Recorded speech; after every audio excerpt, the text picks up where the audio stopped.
Hi, I'm Lee Teschler with EE World and Design World. I'm here with Dan Carnevale from Eaton's Experience Center in Pittsburgh.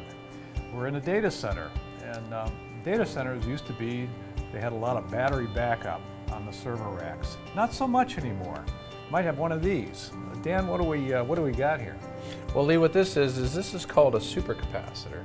And so supercapacitors give you a lot of advantages over batteries.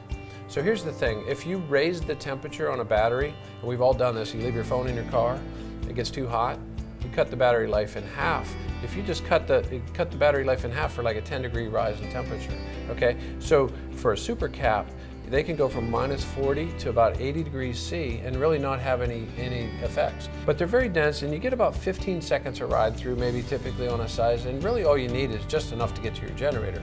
So if a data center or another system, maybe a microgrid system, you just want to get a quick discharge of power into the system, 15 seconds or 10 seconds or 20 seconds is usually enough.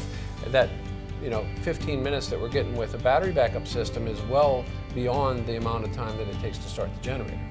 That's interesting. So what kind of batteries would a data center typically use before they use supercaps? Yeah, today they're starting to move more towards lithium-ion batteries for a couple reasons, and I say moving more towards. They used to use a lot of VRLA, valve-regulated lead acid or just lead acid batteries. Those ones were historically, they didn't like the number of charges and so forth. So like with a VRLA battery, you might get 400 or 500 deep discharges. Again, another great advantage of supercaps, you're going to get 50,000 discharges. That's kind of like comparing an incandescent light that has 800-hour life to an LED light that has 50,000-hour life.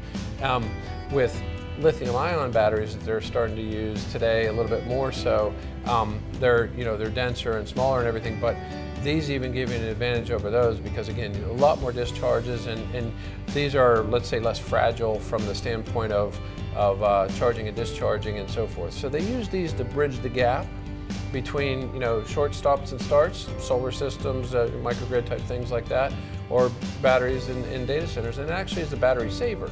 So if you put it in conjunction with a battery, now you get those little short blips you're going to take care of with this guy, and then the batteries will take care of the long outages. I see. We might say it's a powerful subject. Yeah, thank you. It is very much. Thank you.